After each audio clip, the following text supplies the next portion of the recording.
Alright. And I'm back. Yes, Garafina. Instead of just like having one big video with all sorts of whatever, decided to try and cut the stream there so we wouldn't have to edit anything and restart it, reset the name for the other projects, like Umineko. So instead of just having like the Duolingo title and then playing in Umineko, um, it's easier to sort up and chunk this way. Basically just filing stuff is easier. It also makes it easier to categorize and stuff. Right, cool. Anyway, this is Umineko. I think I have the part number wrong. Might have to fix that later. But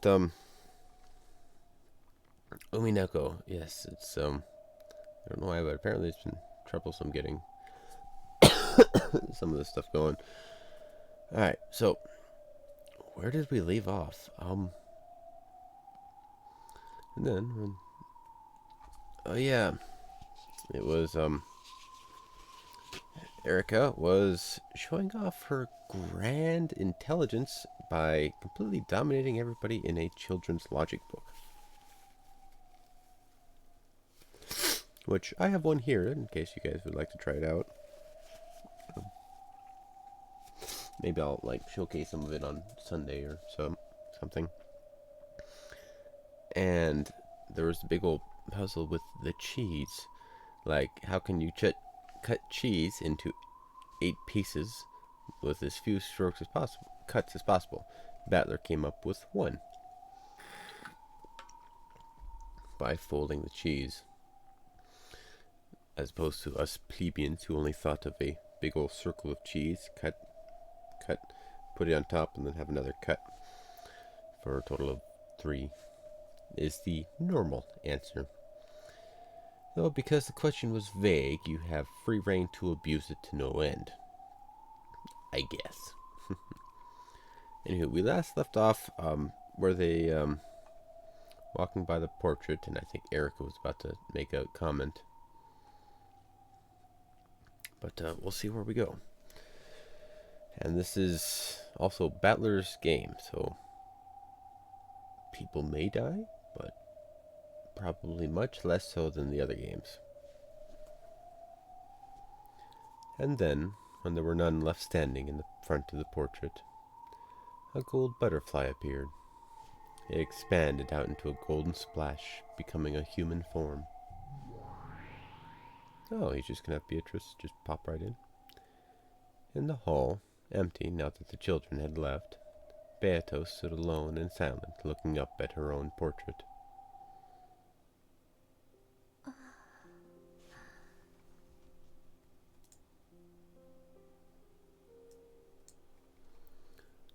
Without a doubt, the figure depicted there was as like her as an image in a mirror. However, it felt as though its eyes and expression were just a little different from hers. From her perspective, while the person in this portrait was almost infinitely close to herself, it was just as surely a different person entirely. Who are you? Please tell me what kind of person you are. Beto had already finished reading the fragments from Feathern's library, which showed the tales of all the games so far. However, the witch called Beatrice, who had been depicted in them, had been so vastly different from her. At the very end, it had looked as though that witch and Battler had connected just a little bit as rivals. But for the most part, Beatrice had just bullied and bullied Battler in nearly all of the tales.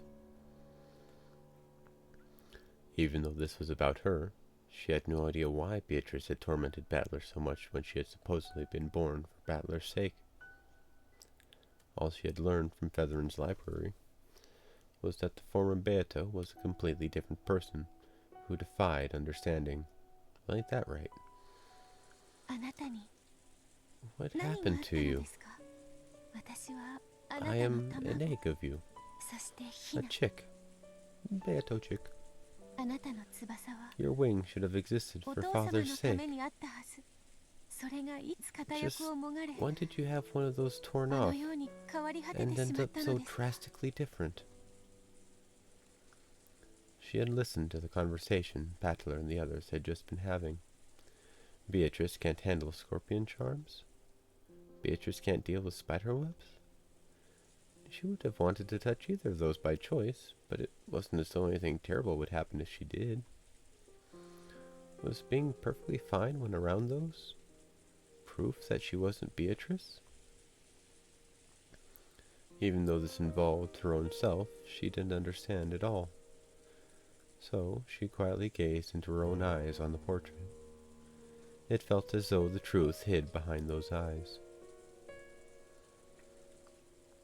Beato slowly approached the portrait, and then she lightly touched it. When she did, it felt as though the portrait rippled slightly. Yes, this is a doorway. A doorway to the long path that will lead her to the Golden Witch Beatrice. Beato felt a bit dizzy. She lost her balance, feeling as though the world was twisting around her. Then, when she couldn't tell which way was up or down, she was swallowed downwards. Plunk. With a soft, watery sound, Beato was sucked into the portrait. Wow! Mario!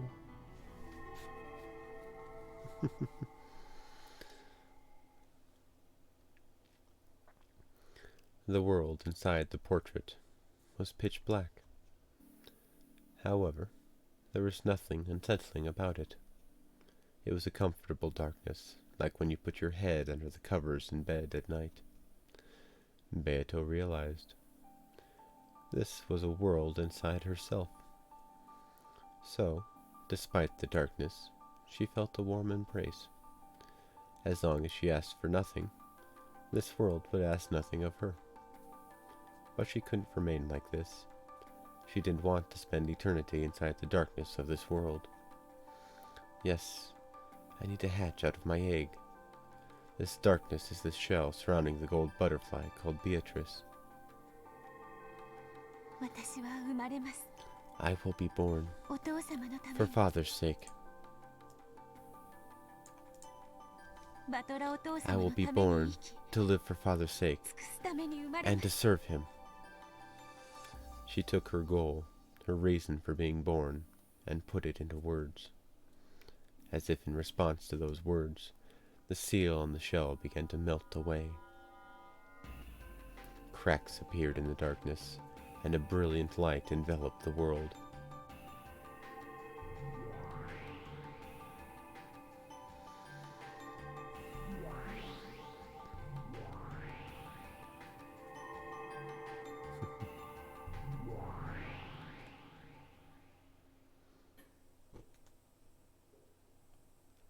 And so, Beatrice was born. Huh?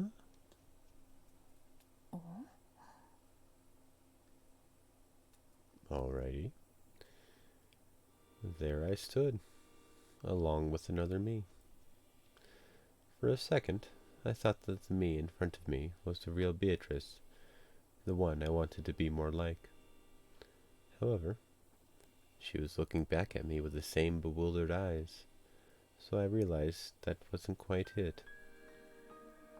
That's right. I wasn't the only one born from that egg. She was also born. Is she my twin? No, it feels a bit different. How can I put it? Both of us are lacking something and immature. Yes. Both of us are chicks, but we are also fragments of the true Beatrice. It felt as though we could become the real Beatrice together. No one explained this to us. However, we naturally understood. I decided to talk to this other me. Unless I get to know her and become one with her, I won't be able to become the Beatrice Father desires. In other words, the thing that Father wants from me, and was so heartbroken to find missing, must be something that she has.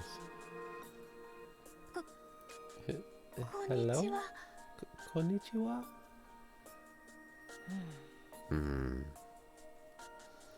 The Beatrice, with her hair down, looked at me dubiously several times, then finally spoke. Why is your face the same as my own? The true Beatrice also spoke in that manner. It looks like she really does have something that I lack.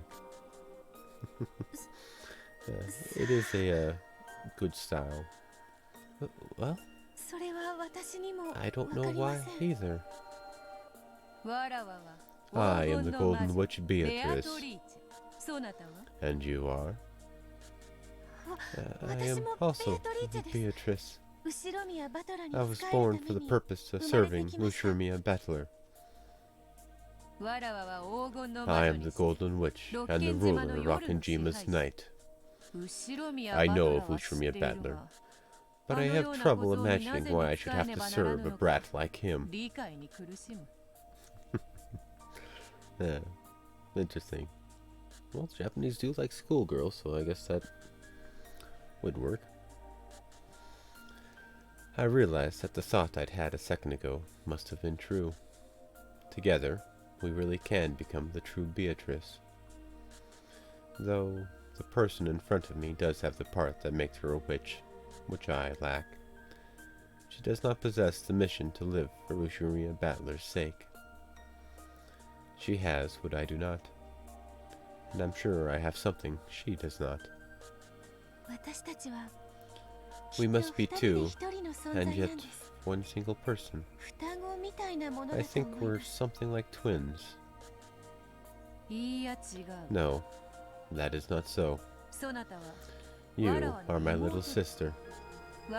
I have been here since long before you were born. Huh? Is that so? I was born later. So, does that mean the mission to live for Ushiromiya Battler's sake was born later on? However, I don't think my whole existence is something quite as faint and intangible as the mission. I have enough of a personality to think and act as I am doing now. So, the witch Beato and I are separate people, with both of us possessing something the other lacks. In that sense, maybe it's fitting for us to call ourselves sisters, as she says. I want to know about you.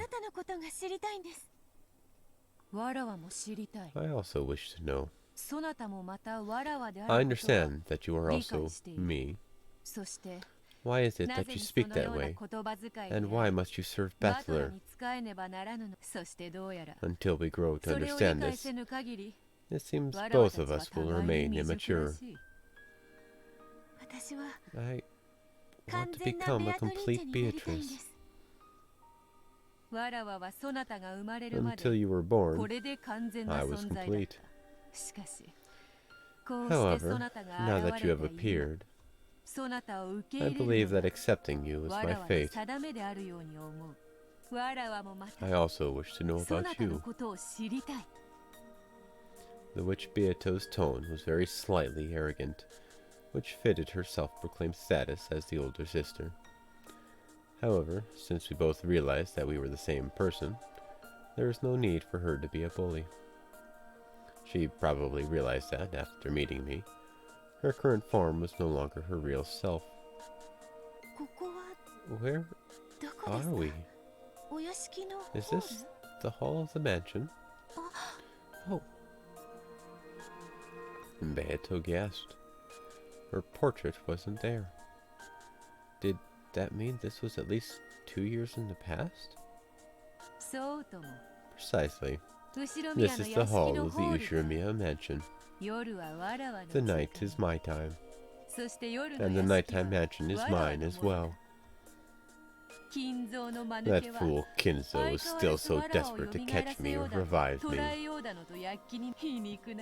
How truly ironic. Here I am, openly ruling this mansion every night.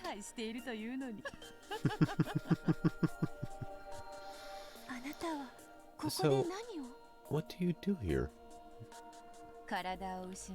I have lost my body, and due to the effects of that hateful shrine, I have no magical energy.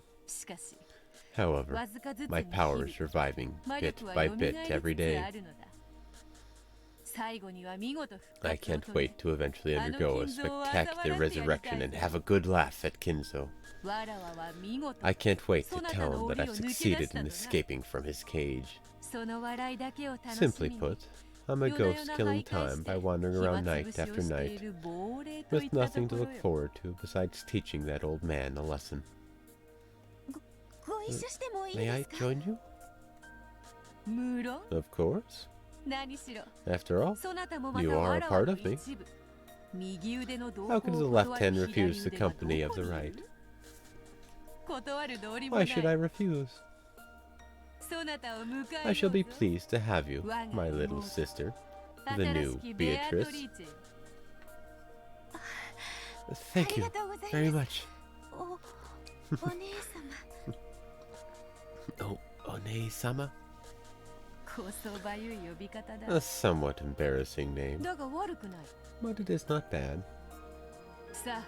Come, let us go.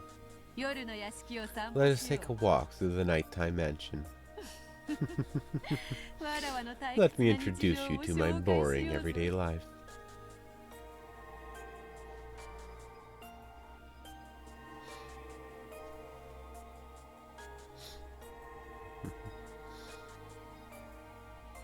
The two Beatrices changed their forms into two gold butterflies, flitting silently into the depths of the shadowy mansion.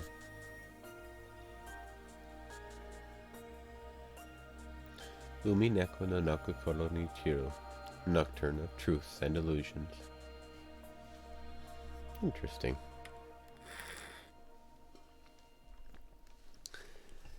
This is interesting, but it doesn't make a lot of sense. This story just keeps introducing more and more people. And now we have two Beatrices. By the end of this, we'll probably have, like, what, 12? I don't know. No, the magic number is 17. There's 17 Beatrices at the end. That's my bet. Don't count on it, but maybe. Back then, I was, and I guess I still am, a bit of a klutz. I always forgot where I'd put things, or think I'd locked something up when I'd actually forgotten. I caused a lot of trouble. I remember how Aunt Natsuhi used to get mad at you all the time. But eventually, Shannon managed to overcome all that forgetfulness. No? And how'd you do that? It wasn't anything big, but I got in the habit of writing things down. That helps a lot. I write things down. I'd write down wherever I put something important. For things that happened often, I made a checklist and always made sure to check it. That's what you do with checklists.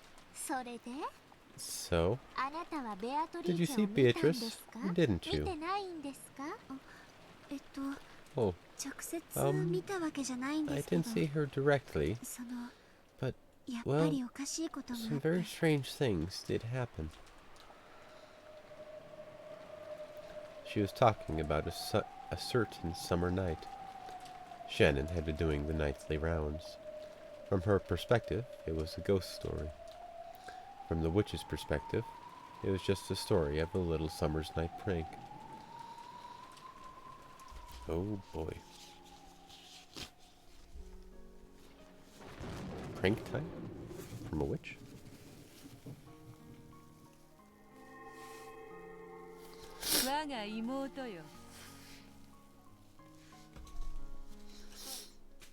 A little sister. Do you understand the anti-magic toxin that humans possess? No. What is it, One-sama? Well, The time of witches has long since passed. Those vile humans who claim to rule over everything came to deny our existence and possess a powerful toxin.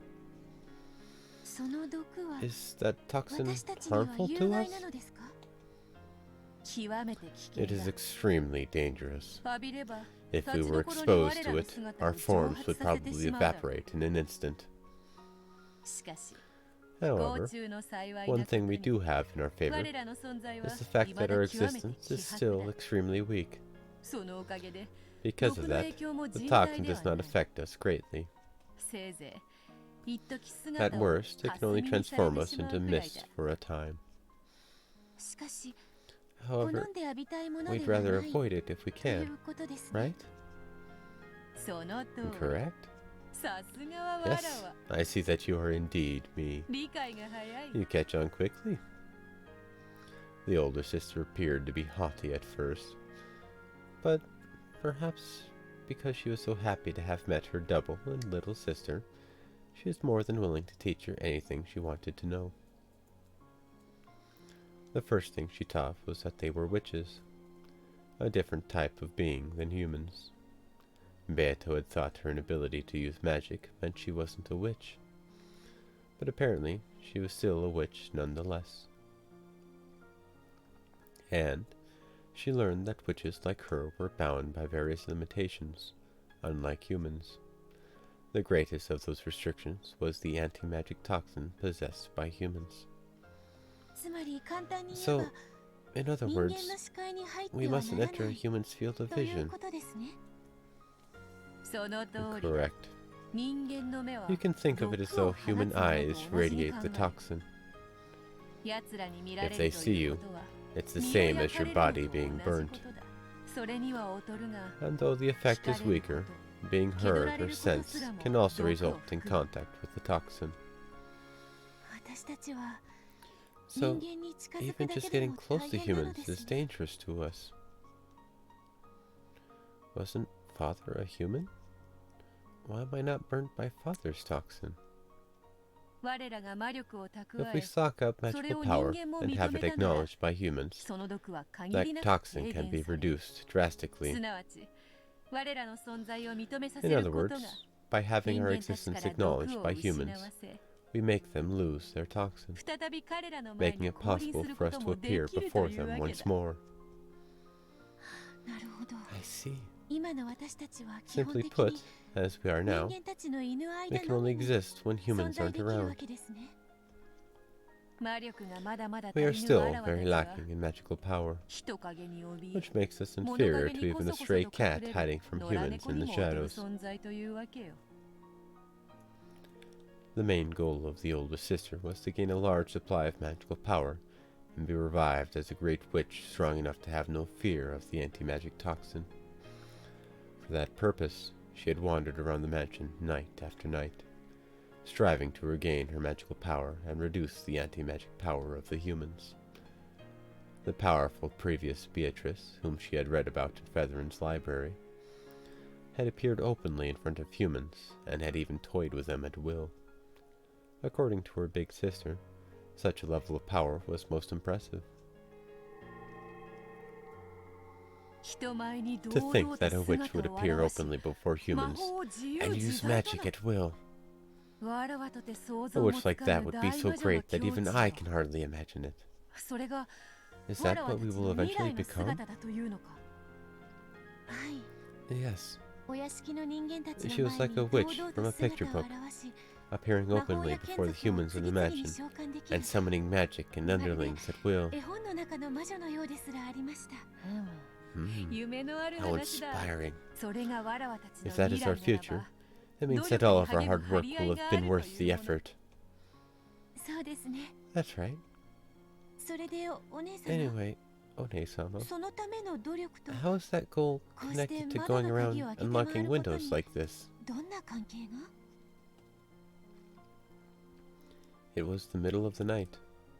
They were following behind servants who were checking the locks on the doors and windows, and undoing those locks after the servants thought they had been set.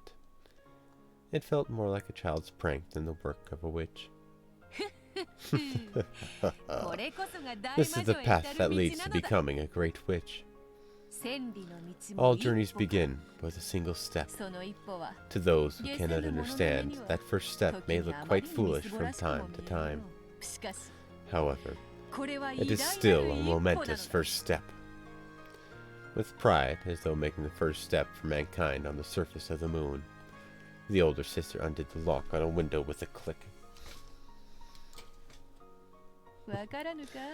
Do you not understand, little sister? Can you not see why a little thing like this is so momentous? No, One-sama. I don't really understand. The older sister closed her eyes slightly, smiled, and opened the unlocked window with a crack. Cool outside air flowed in, making the curtains flutter. Let us put it in the toxin-filled words of a human.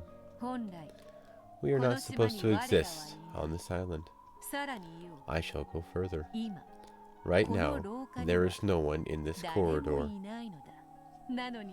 And yet, the lock has been undone, and the window has opened. Can you see how great a miracle, a work of magic, a proof of our existence that is? Even you should understand the coolness of this breeze. I do understand. It's nice and cool. The coolness, the softness of the breeze, and the feel of the fluttering curtain touching your hair. All of these things show that we truly are here. So, by unlocking the window like this, we can leave behind proof that really did exist. And that is why I unlocked it. Of course, it wasn't just small pranks like opening a window. She could also smash windows and vases or leave behind strange fires and mysterious scribbles. In fact, one time she actually did play a large-scale prank in the kitchen, piling up kitchenware in an eerie manner and leaving behind a bizarre scribble which scared the servants considerably.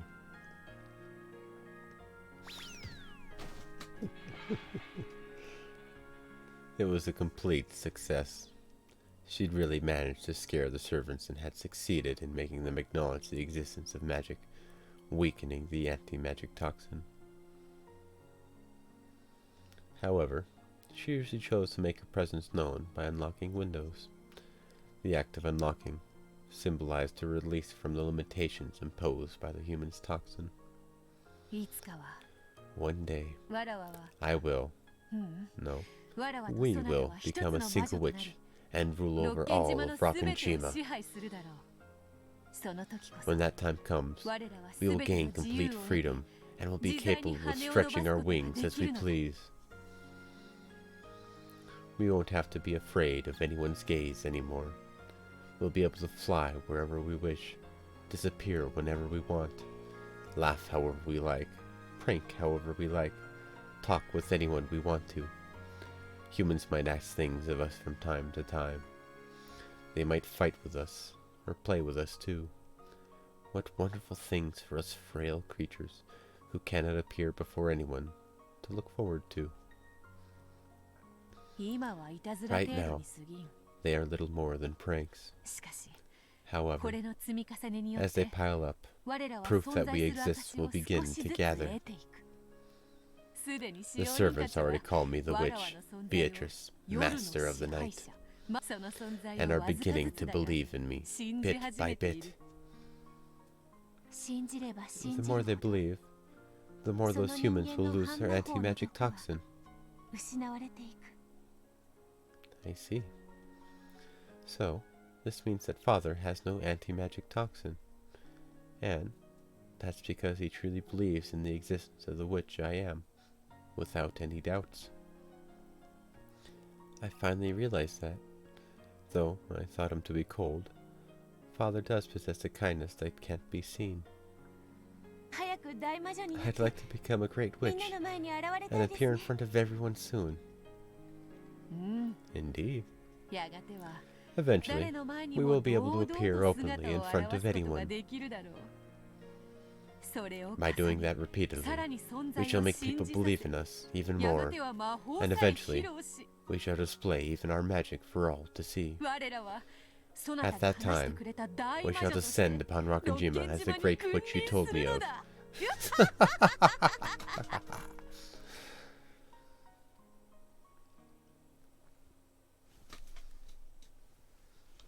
The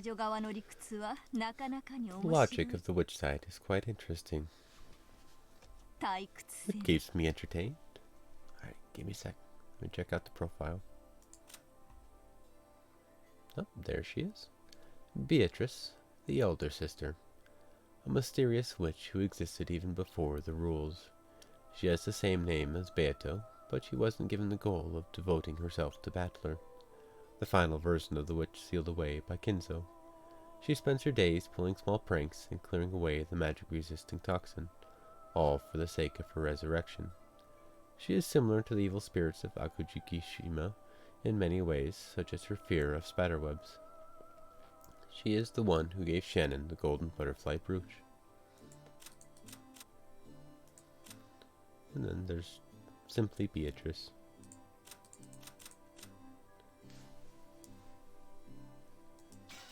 I like this song.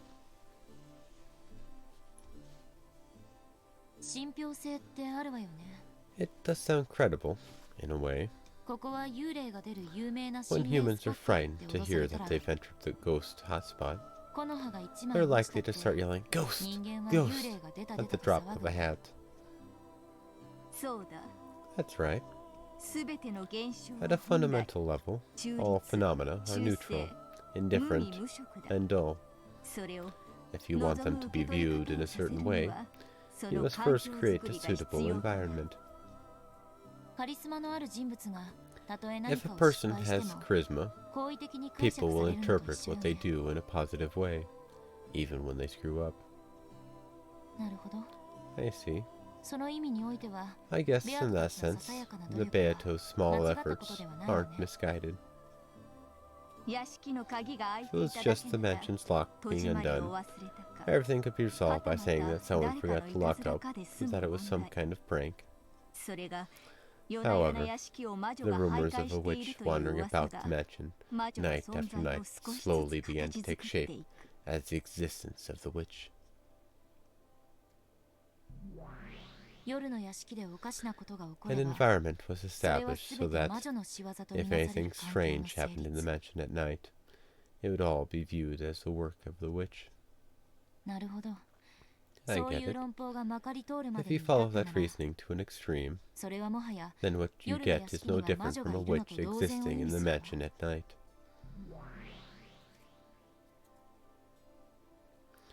After the Beatos finished their mischief of unlocking and opening the window, they enjoyed the coolness of the wind and the brightness of the moon, then became gold butterflies and disappeared into the darkness.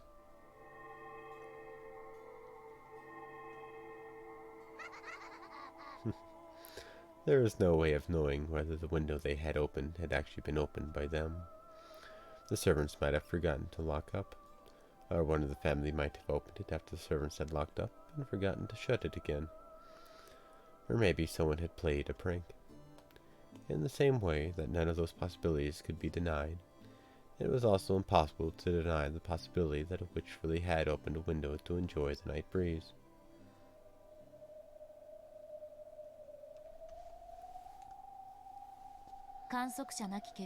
A result without an observer can possess an endless number of ways in which it might have occurred. Humans who can't grasp anything more than a single possibility are unable to imagine anything. However, people who believe in the possibility of a witch can imagine that it was a witch's prank. When that happens, the scene of the Beatrice's prank that we have just seen is etched into the fragment as a fact.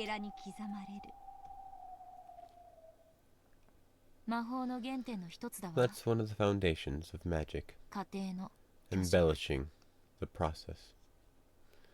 With just a little magic, even a mass-produced stuffed animal can be reborn as a wonderful, unique stuffed animal filled with a mother's love.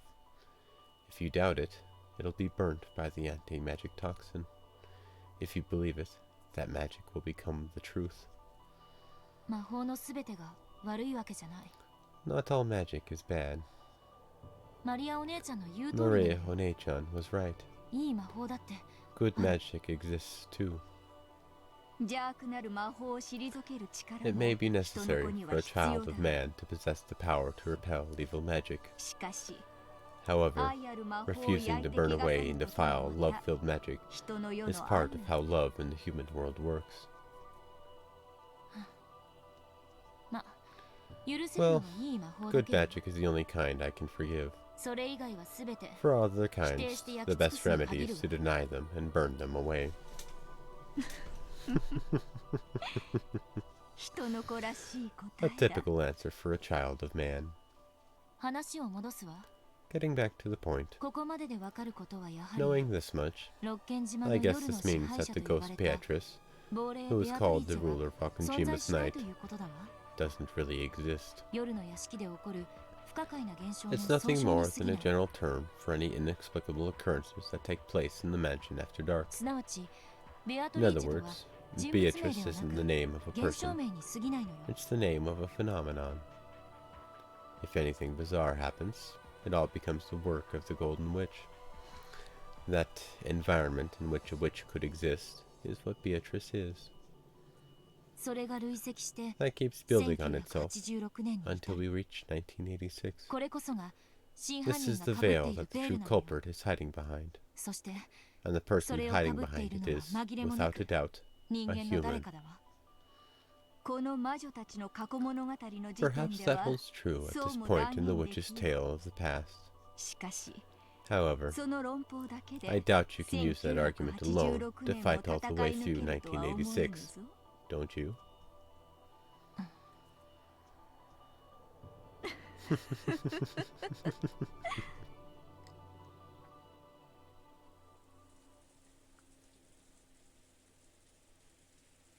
バカバカしい。 Ridiculous. そんなの Was 誰 that かが obviously 戸締 because まりを someone 忘れ forgot た to に lock 決まっ up? てるじゃないですか。そ Well, れを言われ you る may と say that, その but,で but も this isn't just 一 something 度 that や二 happened 度の once こ or とじゃな twice. かったんです。それはつま In り other words, あなた you're が a 一度や klutz, 二度どこ a ろじゃない fool, 何度も戸締まり and a の moron 確 of a 認を servant 忘 who れる forgot to check not ド just ジで once or 間抜け twice, で but many 安 times 泰な使 over. 用人ってことじゃないんです。シャノンだけじゃないよ。 Shannon isn't the only one. 他の使用人の That 時 same window has always いつも opened, 同じ窓が even when 開い other ていたんだよ。 servants did the rounds. 私も母 Yeah, さんに Mommy asked me if I'd ever left the window open in the hall at night. はないかって聞かれてそんなのやって I ない had のに absolutely nothing to do with it, but she still got pissed. ベアトリーチェもきっと I'm sure Beatrice wanted to gaze at the moon. Oh, 何度も同じ窓でそういうことがあると薄気味悪いよね。 it's a bit creepy to have that happen over and over at the same window.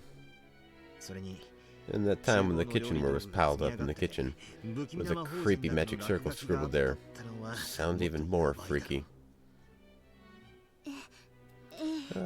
Daisy Ridley. Well, welcome. Graceful Stream 70. Welcome to the stream. Alright, and craft. Ideal parent eggs with 3 cups of natural talent, flour, and finally 2.5 teaspoons of greatness.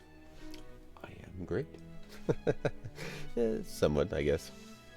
I can't deny that I do things well, but thank you nonetheless. I don't really like bragging much. It doesn't really do much. I like stating facts. Cold, hard facts. I am great is a fact. Nah, it's an opinion and all that jazz. Of course, the other fact is, I also still have a cold. Not for long, hopefully, but yeah, it's still just lingering. Yes, 血みたいなもので they said it was an eerie magic circle drawn with something like blood. それ以来 Ever since then, people have been scared to patrol the kitchen.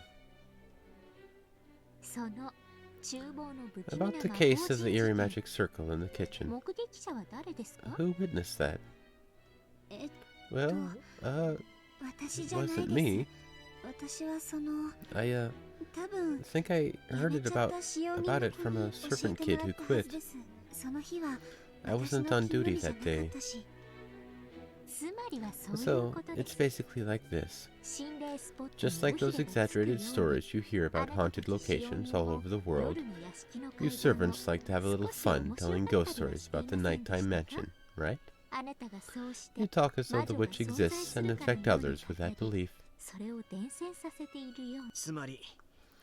So, all of those eerie things are supposedly done by Beatrice, are baseless rumors, which are either the result of coincidence, an accident, or something that someone fabricated for fun.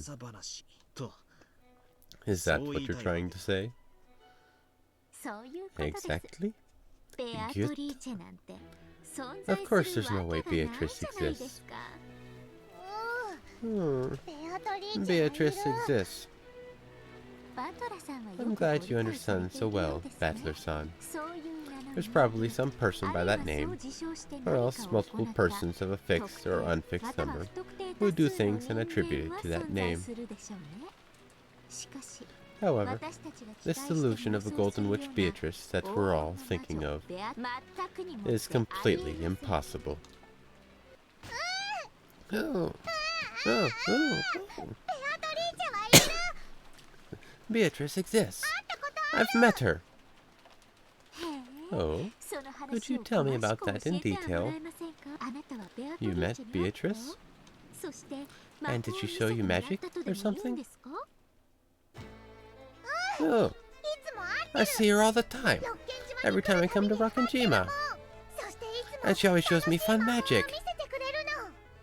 Denying the existence of the witch would always have the immediate effect of infuriating Maria. However, Erica, who didn't know this trick to avoiding Maria's fury, plunged into it head-on.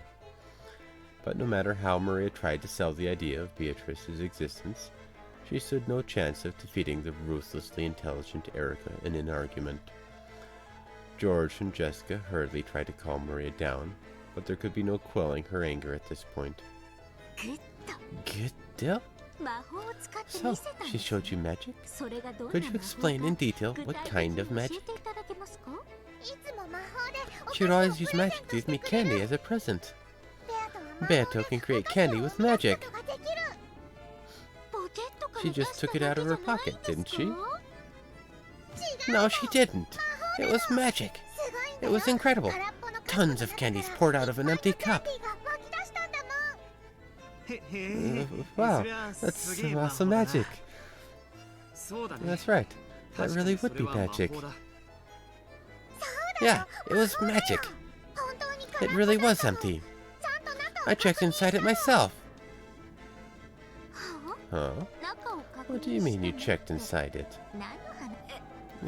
Give it a rest, Erica-san. She's just a kid. Come to think of it, Erica-sama, would you like some more tequila? No, thank you. I'm having a seriously intellectual discussion over here. You outsiders can stay out of this. You'll have to tell me in more detail, Maria-san. What do you mean when you say that you checked inside it? Fortunately, we have right here with us a teacup that's just been overturned and emptied. Come on, be my guest and reenact what happened then, okay? Let's see it. If you would, let's see it. After holding the cup of black tea, which she had just overturned and was still dripping upside down over the table, Erica slammed it down hard and slid it over to Maria. Erica's eyes glowed repulsively, like those of a snake about to snap up a frog. Those eyes were ice cold and had a madness in them that made one want to avert their gaze. On the other hand, Maria was glaring furiously, her whole body shaking uncontrollably in the greatest expression of anger that a human can manage. The look on her face was frightening, not at all what you'd expect from a 9-year-old girl.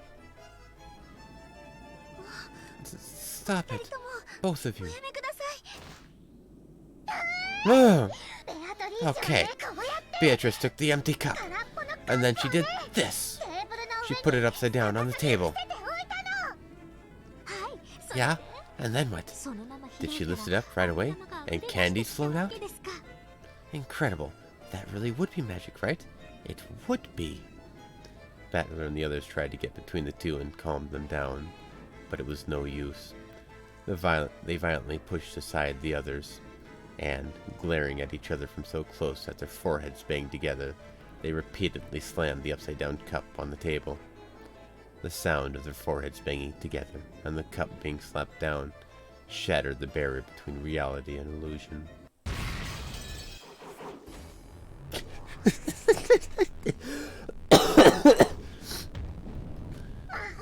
Alright, I was not expecting that.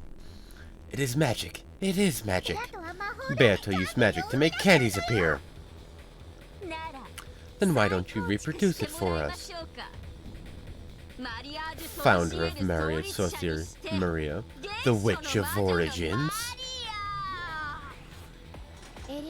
Lady Erica, this opponent is not worth your time. This battle is not worth fighting.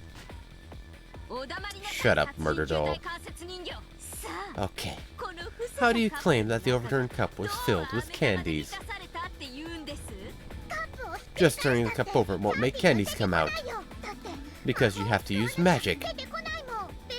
Beato can use magic because she's a witch. Oh, yes, magic. She used magic. How did she use magic? Did she swing a magic wand and tap the cup to make candies pour out? No, that can't be it, right? Beato is a witch, so she uses magic. Magic happens when you say an incantation and cause a miracle. You can't use the magic that makes candy unless you say the incantation. Oh, sure, understood. Good, very good. Let's see this incantation. Let's see this magic. Come on, what kind of incantation would a witch use? What kind? Come, try and picture it. The inside of the cup is filled with candies. Try and picture such a wonder. Oh, and then what? Look, inside of the cup is filled with candy. Maria grasped the overturned cup so tightly that it nearly cracked, and slowly lifted it up.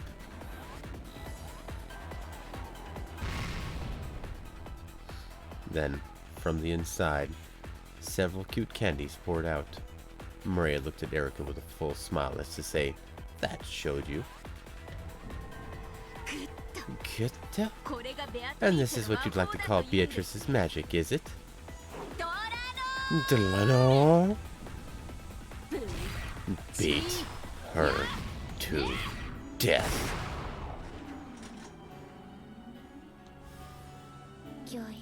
As you wish. I won't let anyone deny Beato's magic. Because magic is magic.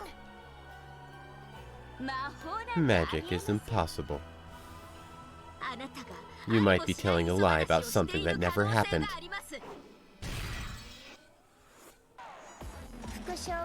Repetition demanded. Failure to respond will be a violation of Nox's 7th. I'll respond. This is the truth. This is the story of something that really happened. This wouldn't have anything to do with a trick in the actual cup or table, making this just a sleight of hand, right? That would be against the rules, wouldn't it? Hidden devices and tricks are in violation of Nox's 3rd. However, if and only if foreshadowing has been presented, these are permitted by Nox's 8th. Nox's 3rd prohibits hidden doors and devices that have no clues pointing towards them. However, by presenting foreshadowing and clues that point towards the existence of said devices, Nox's 8th allows them to be used. There were no tricks like that. It was just an ordinary table and an ordinary cup. So it was magic, not sleight of hand. Understood. By Nox's 9th, we acknowledge that Lady Maria witnessed magic.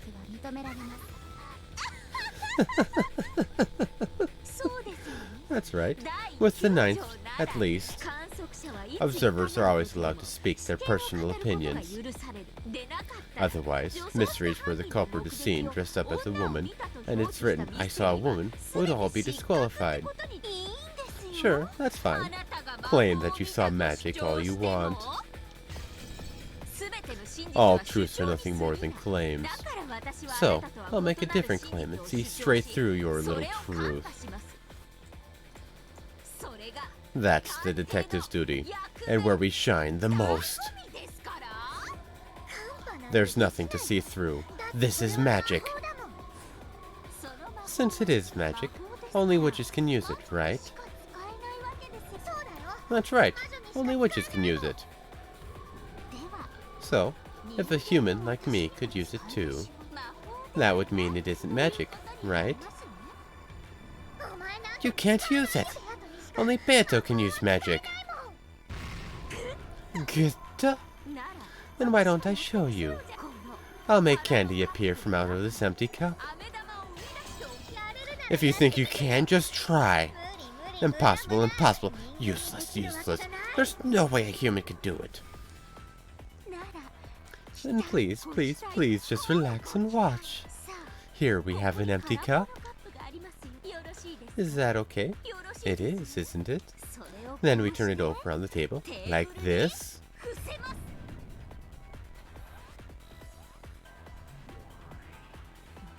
And let it be known that this fight has no purpose.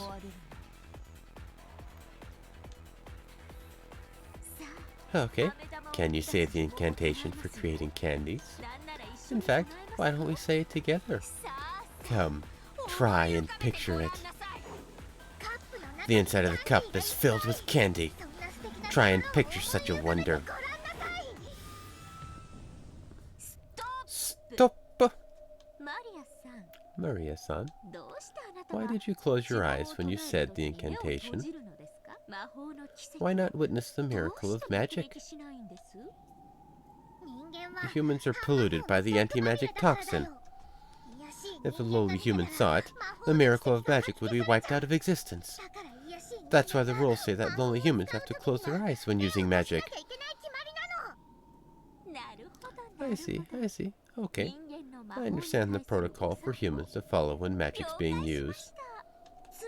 In other words, not once have you ever witnessed the moment that magic happened. Isn't that right? Look, it's done now.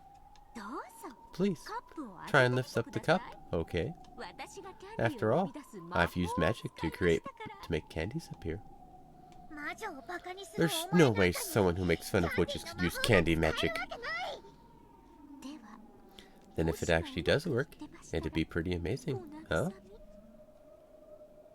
After glaring at Erica with the utmost of malice, Maria slowly stretched her hand out towards the overturned cup. There was no way that Erica, someone who made fun of witches like this, could ever use magic. There was no way that there'd be candy there. So, how's it look inside? Huh? And there lay a single candy with a cute wrapper. See? This is magic, right? Erica smiled gently. A look of disbelieving shock rose to Maria's eyes, along with envy for this person who could use the same magic as Beato. Erica, you can use magic too? See? It's magic, isn't it? What I did there? Yeah. So in other words, Erica smiled pleasantly. She and Maria had finally reached a deep understanding.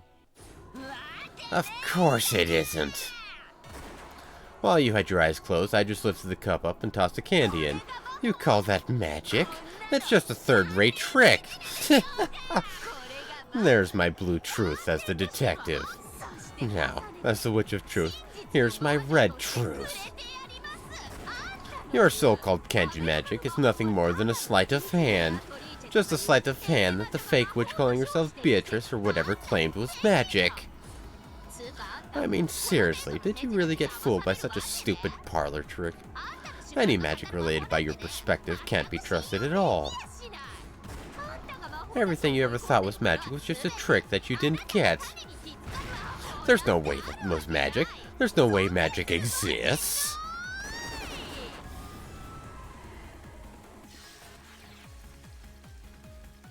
What a lovely person. Huh? It might have been sleight of hand when you put candy in this cup, but that doesn't prove that Banto's magic was sleight of hand. However, you also can't prove that only magic could have done it. You rotten stuffed animal.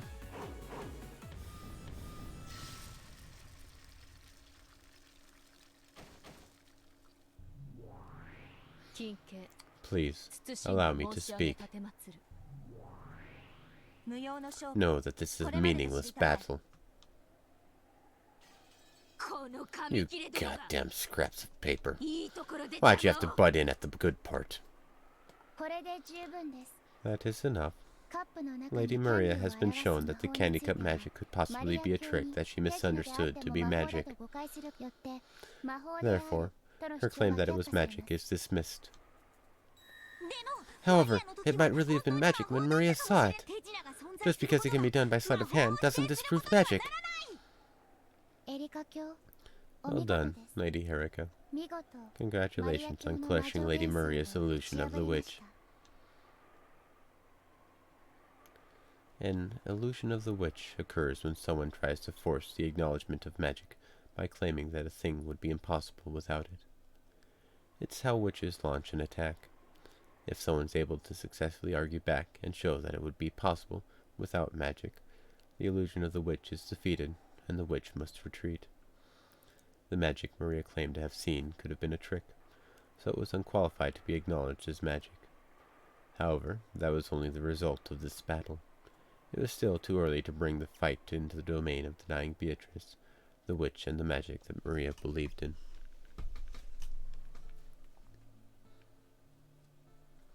However, battles always end instantly when your opponent surrenders.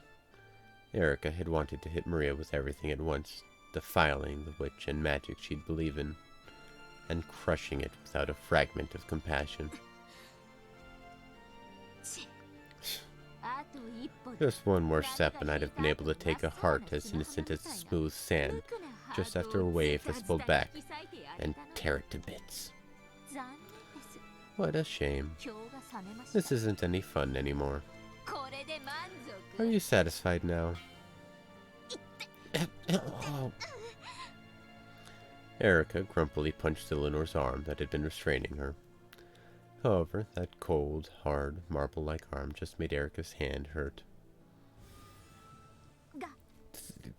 Diplomatic immunity. This battle is over. Allow me to speak. Diplomatic immunity accepted. Know that this fight is childish. Did you say something? She did not. Let us withdraw. Lady Maria is no enemy of yours, Lady Erika. There is no need to pay any attention to small fry such as this. You're right. How childish of me, tearing a kid's dreams apart. I'm really sorry, okay? I apologize for my momentary lack of elegance. Let's go.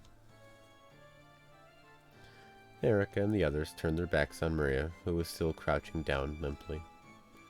However, as detectives in famous mysteries have always done in the past, Erika clapped her hands, stopped, and turned around. Oh, that's right. What do you think? Simply by the existence of the overturned cup, this level of reasoning was possible for Furudo Erika. What do you think, everyone? Erika's merciless words gouged themselves into Maria's heart once more.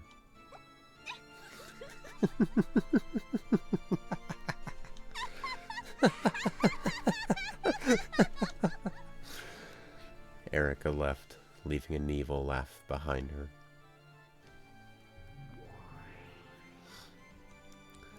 After bowing to Maria and Sakataro, Dillonor left too. Gertrude and Cornelia followed suit. After that, only Maria and Sakataro were left in the lonely Golden Land. What pleasant conversation.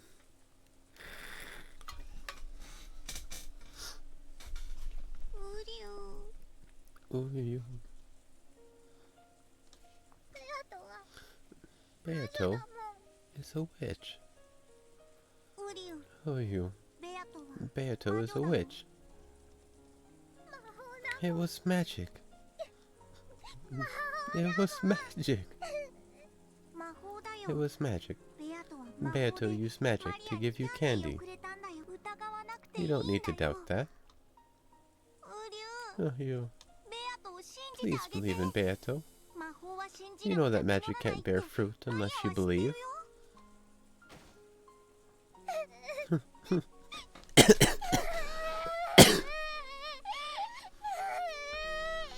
Surrounded by an ice cold drizzle that had started falling at some point, Maria cried quietly.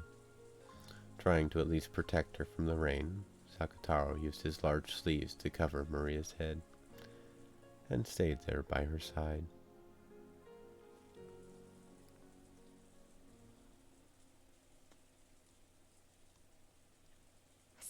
Okay, let's go, Maria. Let's play cards together in the room upstairs. Erika-san, as an adult, I can't say I was very impressed by that conversation just now. My apologies. I'm still just a kid, after all. You're gonna pull that card? After seeing that wonderful candy magic brutally insulted by Erica, Maria had been crying non-stop. I started noticing it as soon as the after-dinner quiz party. But your personality really is screwed up. Do you think this is fun? Do you like tearing a little kid's dreams apart? Please stop, Battler-sama. Please, for my sake, don't push any further here. Please. Shannon, who had been looking flustered, bowed her head deeply and implored Battler to stop. George, who didn't want Shannon pressured, fell in line. Let's go. Let's spend this year in the cousin's room again. We can watch TV and play cards. I've heard that Erika-san has her own room. Shannon, please guide her there. Oh, no need to bother yet. I'll relax down here for a little while longer. I want to savor it a bit. Savor.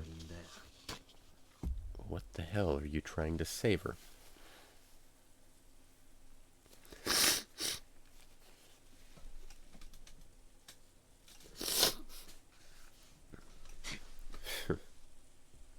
Battler and the others could no longer hide their irritation. They had no obligation to entertain their uninvited guests any further than this. Erica herself understood perfectly well that no place would welcome a detective. Battler and the others wanted to leave, and Erica wanted to stay. Neither had any desire to stop the other. Jessica urged Maria, who was still crying, to come along. Then Maria stopped and spun around. Got a problem?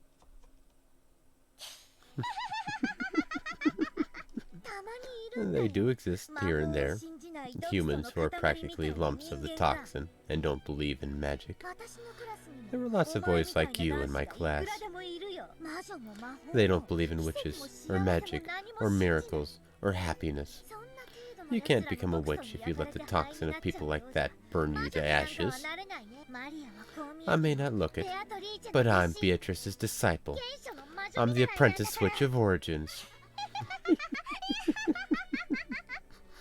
Maria, who had been crying quietly a second ago, seemed to have been transformed into an entirely different person. She laughed. No, cackled eerily. The Battler's group stiffened up at this sudden change, but Erica was watching calmly. Then she smiled and gave a small nod in response. Good. You've got some guts. Good night, Miss Maria. Let's fight in a more challenging game next time. Sure, let's. It's a promise. You stop that too, Maria. Come on, let's go. What about you, Shannon-chan? Come with us, if you want, to play cards. Come on, join us for at least one round. It'll cheer you up. Then, just for a bit. Shannon couldn't remain in this suffocating lounge any longer either. In part apologetic and in part trying to escape, she followed after Battler's group. After that, Erica was the only one left in the lounge. Still wearing a thin smile, she tapped the glass with her finger. There was a light chink. A surprisingly boring sound. Even so, Erica wore a thin smile, as though pleased.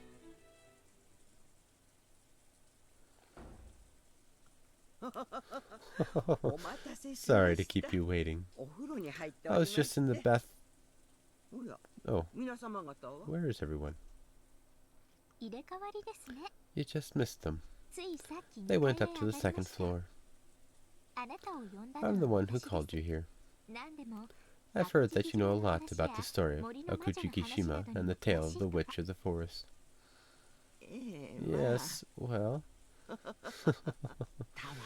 It is a trivial story, but... I don't mind in the slightest if it's trivial. Would you like a drink to follow your bath? Even I like to be helpful every now and then. Helpful to who? Erica stood up, opened the refrigerator behind the counter, and put ice into the ice pail.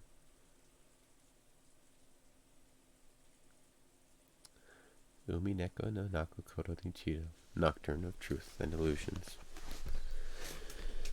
Oh boy.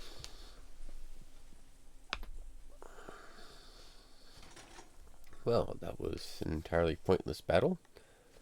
But if it was entirely pointless, it wouldn't have been in the story.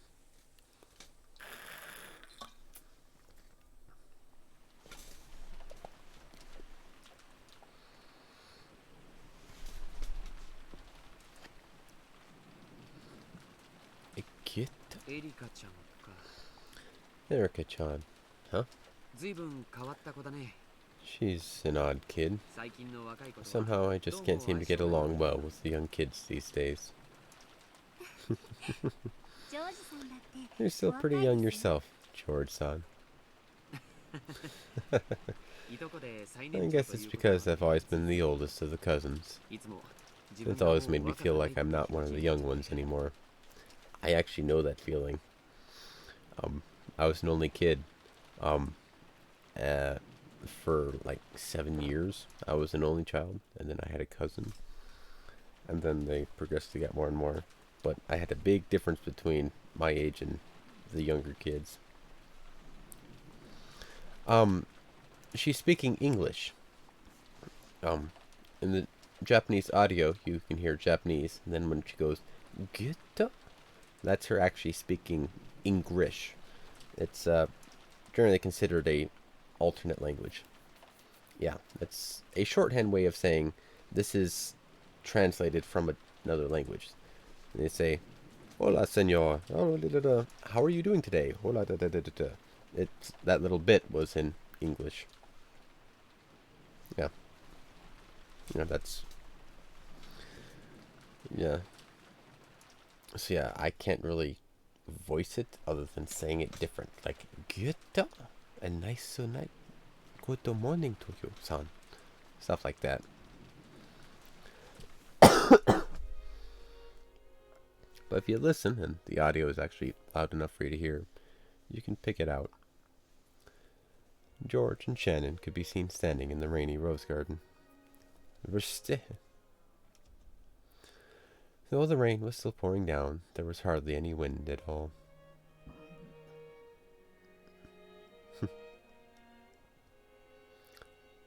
Potentially. Well, it depends on if you believe in magic or not. The scant protection provided by the arbor was more than enough to house this secret meeting between lovers. Following that fight with Erica, they had decided to play some cards for a change of pace. When that was over, Shannon had returned to the servant room. And shortly after that, George had left his room to meet with Shannon at the time they had arranged. Ich verstehe. I understand. In Japanese, it's wakarimasu. I think kids around Erika-san's age have a hard time getting along with themselves, more so than any other age. And shorthand in anime sometimes is wakaru. Wakata, I get it. I get it. If you ever want to pick that out for anime times. I know, I watch anime. Alright. Well, just sharing the little bit of knowledge I do have. I think kids around Erika-san's age have a hard time getting along with themselves, more so than any other age. No, she's just an asshole. Yeah, that's true. Around that age, most kids are so determined to free themselves from the shell of childhood that they lash out in all directions with their beaks. When they do break out, they'll finally be free to stretch their wings and fly high. I was like that too. My old self, still trapped inside that shell, was a weak, deplorable person who I couldn't really respect. That's not true. No, it's okay. I realize it myself. Back then, I might have been the oldest of the cousins, but I was still a lazy, hopeless person. And it wasn't just with the cousins. At home, at school, I was like that everywhere. Is this what Battler thinks of George? I hated being like that. I wanted to break that shell and become a splendid adult like mother and father.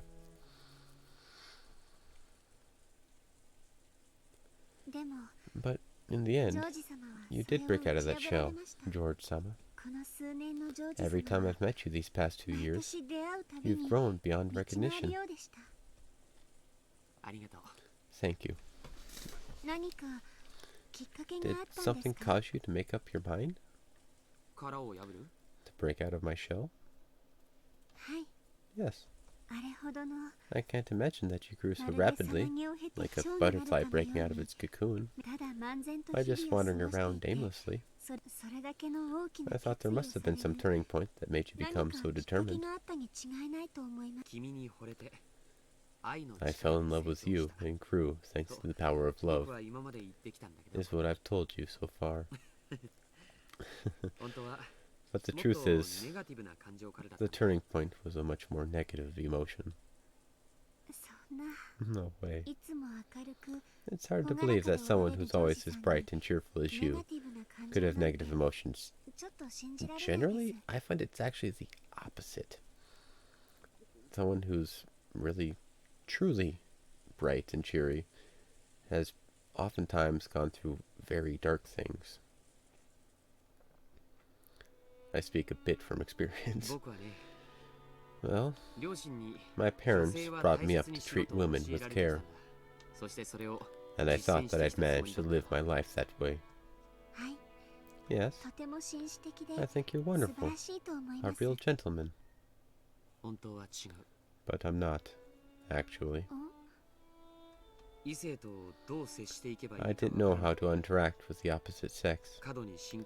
I defied them excessively, and thought I always behaved in a gentlemanly, ladies first kind of way. I was probably outright afraid of interacting with girls.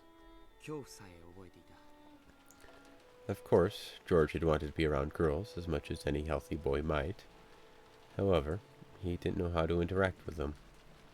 He wanted to act like a gentleman, to avoid being disliked by them, treating them with care. Of those feelings, only the words treat women with care took precedence, blossoming into a subconscious fear of women. You might call a man like that gentlemanly, or a late bloomer. Ridiculous. I was just a coward. Because of that, I started to wonder why I couldn't get a girlfriend if I was so gentlemanly. And I eventually came to the conclusion that all the women in the world had no taste, and started to hate all of them, selfishly. That's what a truly pathetic man looks like. How many years ago was it when I noticed? Probably when I was in middle school. At the time, I assumed that I was obviously the most gentlemanly of the cousins, so I would obviously be popular with women. However, reality was very different. At school, I was pretty much completely hopeless. Far from being a leader, I was a typical bullied kid who got pushed around by everyone. At the time, I figured I was just a capable and adaptable man who could keep in perfect tune with his surroundings. How stupid. Sure, I might have gained some measure of trust from girls. However, not only was there no one who would become my girlfriend, there weren't even any girls I could call friends. Of course, I was a man who always stepped back for the sake of ladies first. Who would ever want to follow behind such a negative, unmotivated man? It's funny. I didn't even realize this, and was convinced that I was an attractive guy. I can sort of understand how you felt. Just because someone puts in a lot of hard work to look attractive to the opposite sex, it doesn't necessarily work out as they plan. Oh? Has that happened to you too, Shannon? Of course. One time, I wanted to catch a boy's eye so much, I tried to put on makeup even though I didn't know how, and embarrassed myself. I remember lots of embarrassing failures. The person that made me finally get over my conceit and open my eyes was you, Shannon. No, it was both of you. What was the turning point for you, George-san?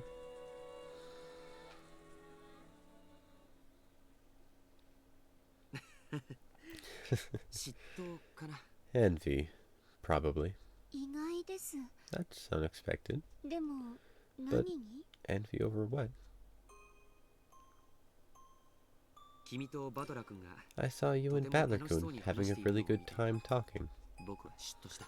That made me envious. Me and Battler-sama? Shannon raced through her memories, trying to find the conversation that might have made George envious.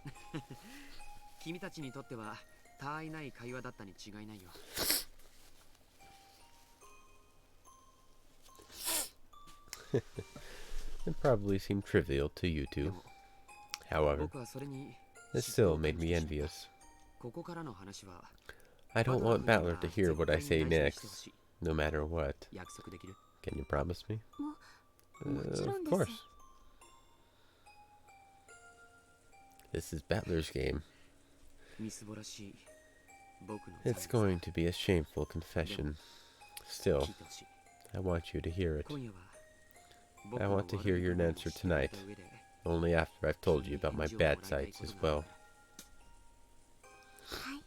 Okay. Let me hear it. With a smile, but a serious look in her eyes, Shannon nodded.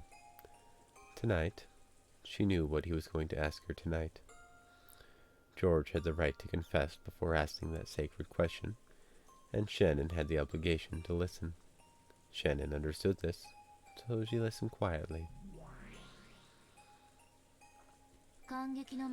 So this is what a witch of theater-going peeps in on during her spare time. Stories of love are precious in any age. I never tire of them. However, I do find that expression of virgin disgust on your face even more amusing. Featherin laughed quietly. Angie huffed and looked away, but she quickly realized that this would only entertain Featherin even more, so she tried to act unconcerned. Both Battler-kun and Jessica-chan have always been spirited. No, phrasing that way is just dodging the issue. Let me be frank. George looked up at where the moon should be, high above the rain clouds, and spoke. They were honest words, spoken simply from George's heart. For a long time, back then, I thought of Battler-kun and Jessica-chan as bad-mannered kids. No, let me be even more blunt. I thought even the way they talked was vulgar. It's true. I don't mind if you hold me in contempt for that. I don't. People are allowed to think anything they want inside their hearts. In fact, I think you are all the more commendable for not letting it show on the outside. Thanks. I secretly looked down on those two. I was so conceited that I truly thought I was just overflowing with gentlemanly charm compared to them. I was at that age where having a girlfriend felt like a necessary condition for becoming a real man. I truly believed that no girl could fail to admire a gentleman who treated girls as well as I did. So, I really did assume that the girls I knew were attracted to me. I thought that Battler-kun and Jessica-chan, who always joked around and spoke in a rude, vulgar fashion, would never be able to get a boyfriend or girlfriend. I might have used that argument to distract myself when I still couldn't get one myself. I was a fool. They weren't inferior to me at all. I was the inferior one, with my deification of the opposite sex and my fear, which I hid under the guise of ladies first. Nice guy days of George Ushiromiya. I bet he wore a fedora. That's been Battler's and Jessica's personality from the beginning. True, they were rude, and one couldn't have called them gentlemanly or ladylike. However, they did have the power to interact without worrying about gender. In fact, you might even call that their charm. I sort of understand. People like Oni-chan and Jessica One-chan can get along with anyone, whether that person's a boy or a girl. I hate to bring it up because of George Oni-chan, but I find people who act too overtly like a gentleman a bit creepy. It's like they're virgins trying too hard, or whatever. You can kind of tell, you can just get the feeling of true intentions. When dealing with strangers, people prefer for them to be harmless and boring. However, they only appreciate these qualities because such a person doesn't get in the way. No human would want to hang around with a boring person all the time. Of course. No idiot would want to be friends with an unmoving, unspeaking telephone pole. However, unmoving and unspeaking is exactly what you'd want from a telephone pole. Just a telephone pole just walking down the street. Hey George, how you doing? Not bad. Just walking on by. That's it. It seems as though George finally discovered that he wouldn't be viewed as an attractive man, no matter how superior he was, and that he had been treated like a telephone pole the whole time.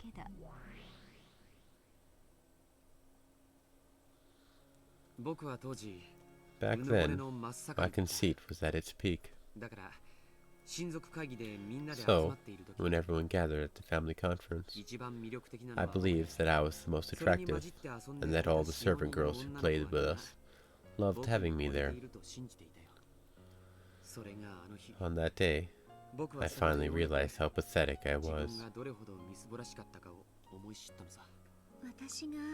Did I say something inconsiderate then? No. It's the opposite. 君は何も You 言わな didn't かっ say た。 anything at all. 君の瞳に映って My いるのは conceited delusion that I was the only one ever reflected in your eyes 打ち砕かれたのさ。 was crushed. Just when did it start? No, it must have started long before then. I only failed to notice because my eyes were clouded with conceit. ある日、唐 One 突 day, に気づいたんだ。 I suddenly realized it. 君たちがバトラ All 君 of you やジェシ were カ getting along with Battler 僕 Kun なんかより and はるかに Jessica-chan よく馴染んで far better than with me, 楽しそうに遊んでいる。 playing around and having a good time. Yes, those two, whom I had looked down upon so much, were radiating far more charm than I was. You really looked like you were enjoying yourself that day. The look on your face was far brighter than any you ever showed me.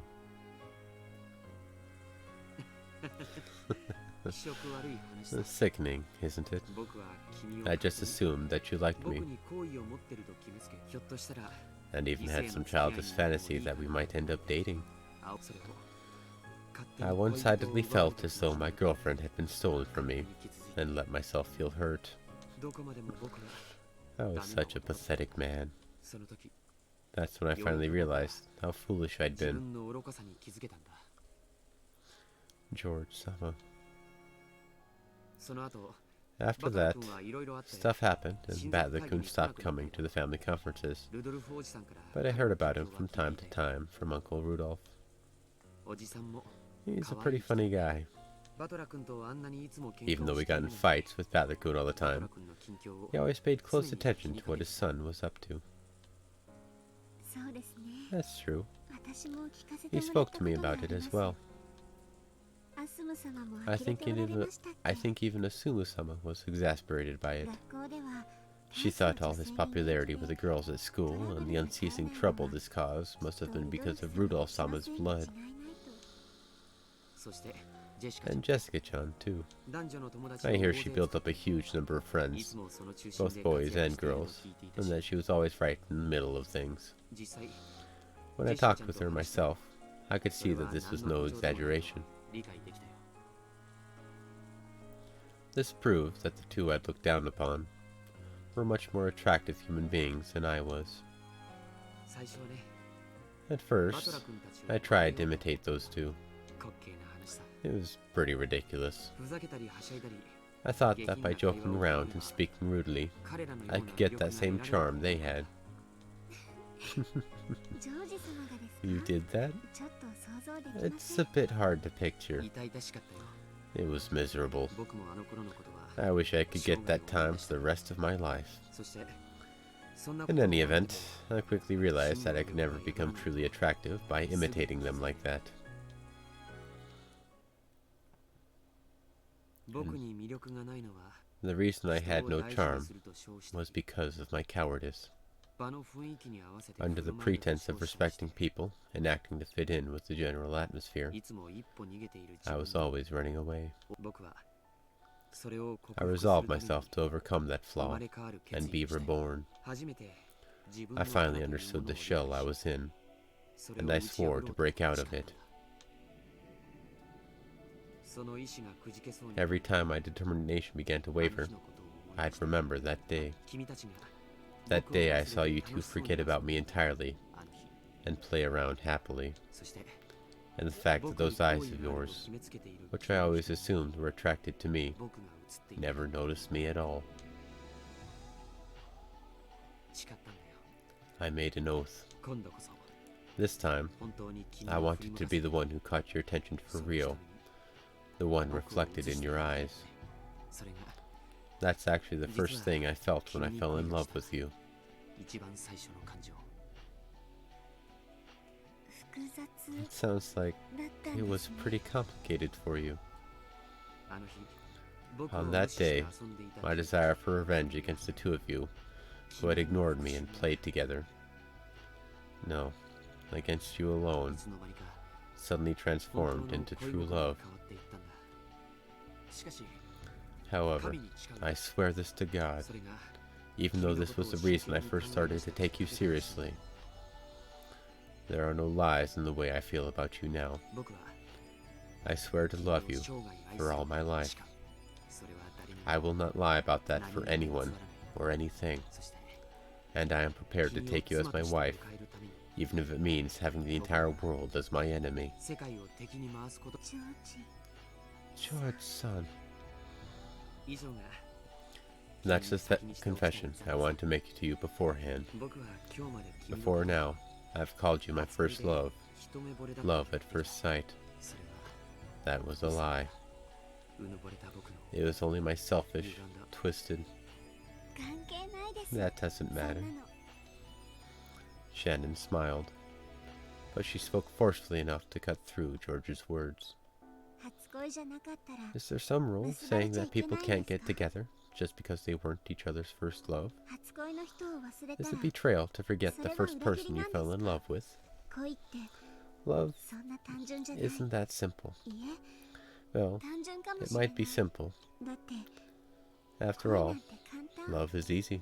常に At all times, whatever you feel now, 今の自分の only 正 the 直な honest 気持 feelings ち you だけ feel が now can tell you 正 the 解 right なのだ answer. からだから So, 昔の things 話 of も the 馴れ past 初めも or how our 何 relationship も started 関係ないんです aren't important at all. 懺悔し損だったかな Confessing to all that was wrong of me? いいえ No. 何事も完璧な Won't be 上司 glad さん to に learn も that even 人 George-san, 間臭い一面 who's がある always ことが perfect 分 at かって everything, has ち a ょっと human 嬉しか side った to で him. すそして And I'm そ kind れを of glad 私 that だ I'm け the に only 打ち明 person け you've てくれ told るこ this と to. に嬉しくありがとう Thank you. 僕は I was only able to become who I am 僕になりたい because of you. 私も Me too. ジョージさんがいるか I ら am as I am 私 because で of いい you, のです George-san. だから So 包み隠 please, さず教えてくだ tell さい me without holding back, 私たちは what kind of husband and life will we be? どんな未来を And what 築く kind の of です future か will we build together? 僕は君 When と I いう have you 妻 as を my 得て wife, 父さんを超える I will 実 become 力 an に even なる more accomplished businessman than my father. そして And after 様々 several な挑戦 challenges や and 冒険を経 adventures, て I hope 自 to 分の find the 可能性 limits の of my 限界を確 potential. かめたいその到達点 I の want to reach that peak together 君 with と you. 一緒に至りたいそこからの眺めは The view from there 僕以 will 外 be の something 誰 no にも one 見 can せら show れない you ものになる but me. 楽しそうです It sounds ど fun. こまでもお供し I'll ます be with you wherever you go. もちろん Of course, 実業家としての冒険 it だけじ won't ゃない only be an adventure as a businessman. 夫婦でしか気づけない I'd こと like も to create many things た that くさん only a 積み couple 上げ can てい make. きたいそれは And どんな what も could ので that す be? か子供を作ろう Let's have some kids. はい Yes, 旦那様 my husband. 最低3 I'd 人 like は three of them at least. 男の子も女の子 At も least one boy and one girl. もし And 3人 what と if も all 男 three の are 子だった boys? ら次こそ And the next one might be a girl. 4人目を作ろう We can have a fourth one. 何人いてもいい It doesn't matter how many. 子育てという Let's 冒険 enjoy the adventure of bringing them up together. そして And when those children eventually leave their nest, 孫 we'll を make 連 us れ some て帰る grandchildren. 気づけば Before we know it, we'll reach a boisterous old age surrounded by a whole crowd of kids and grandchildren. 楽しそうです This sounds like fun. ジョージさん I wonder どんなおじいちゃんになって what る kind ん of でしょう grandpa you'll be. 君こそ And I wonder what kind of grandma you'll be.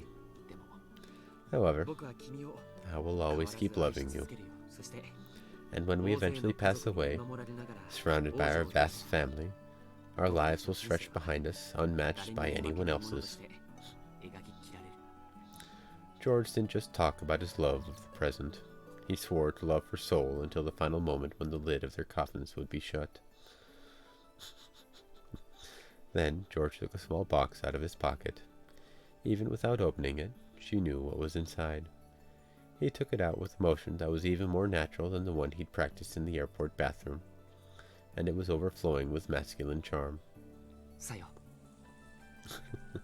Sayo. はい Yes? 結婚しよ Let's get married. はい Yes. うこの指輪を Please, take this ring and put it on your finger. その指に通してほしい Yes, George. George-san.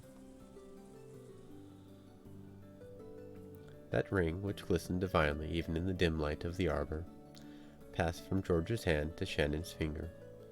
Of course, Shannon had already decided which finger to put it on. I swear to resolutely stand against any fate that may attempt to stand in the way of our future.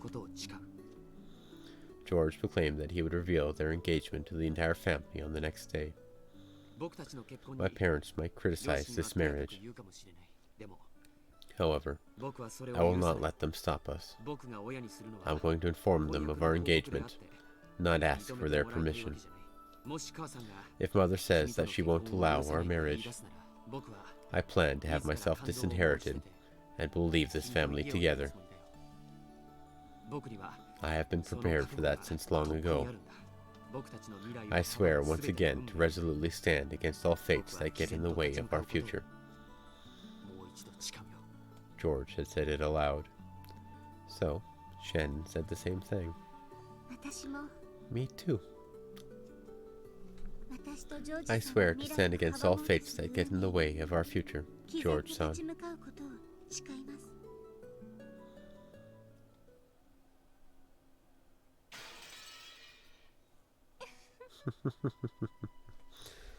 Well, I guess I'll stop there.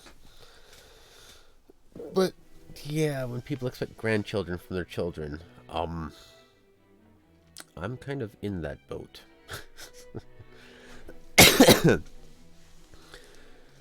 Yeah, it's, technically, me and my brother are the only male members of my dad's side of the family, or male kid generation.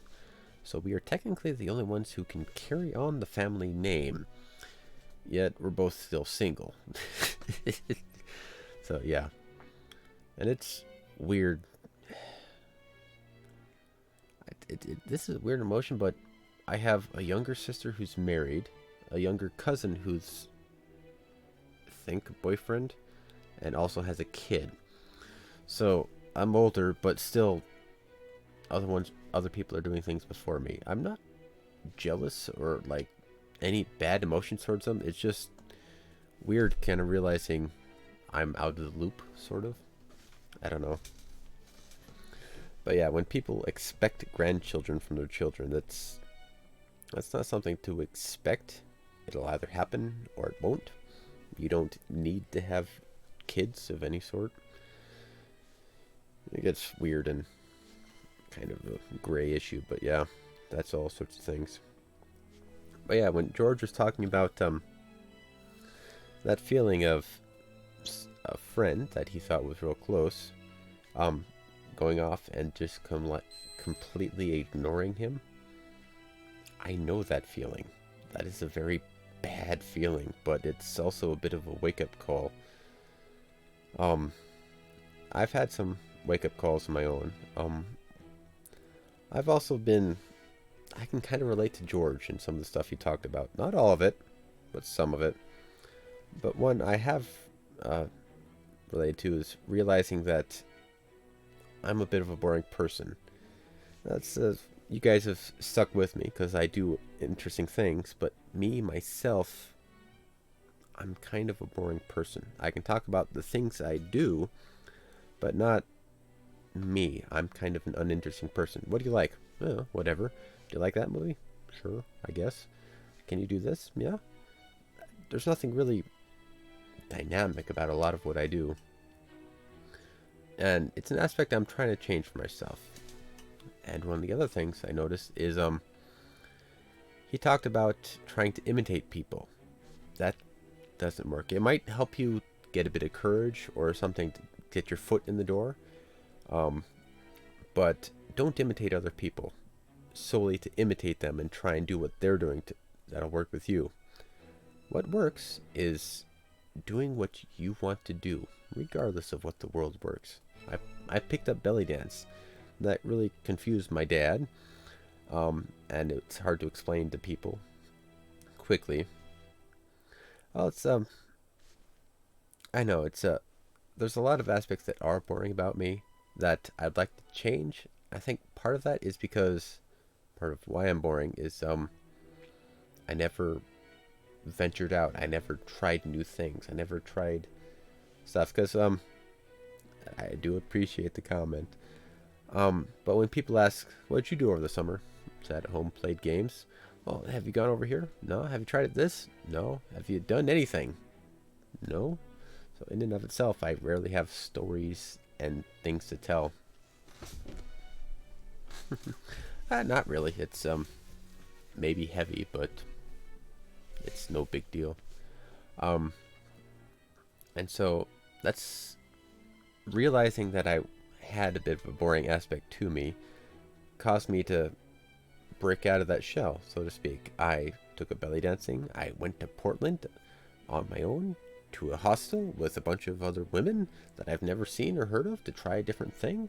I flew halfway across the world to meet the people I spend most of my days with, and I am very grateful for that. I am now less of a boring person. I have met people. I have done things I never would have before. I am so utterly grateful for those experiences, and it makes you a better person.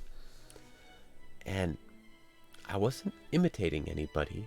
I wasn't pretending to be gentlemanly. I truly wanted to do those things, so I did them. And my life got better because I did what felt right to me, what I wanted to do. Not because I had to, or just because what everyone else was doing, or something like that.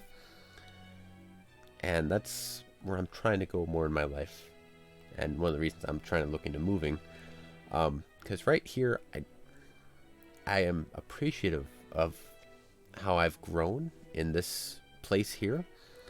But I feel I've grown and hit the limit, and I can't really grow anymore here. I need to go elsewhere. That's why I've been looking at Texas.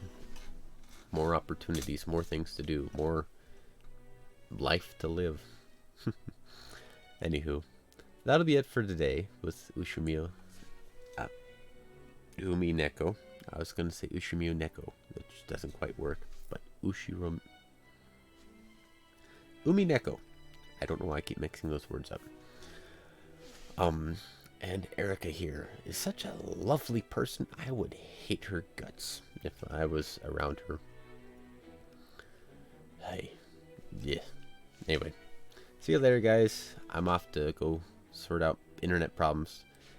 Should be a way to get it all sorted out, but it's going to be a roundabout way to do it. Resolution and streaming and all that stuff should be back to standard quality soon. Take care, everybody. Have a good one.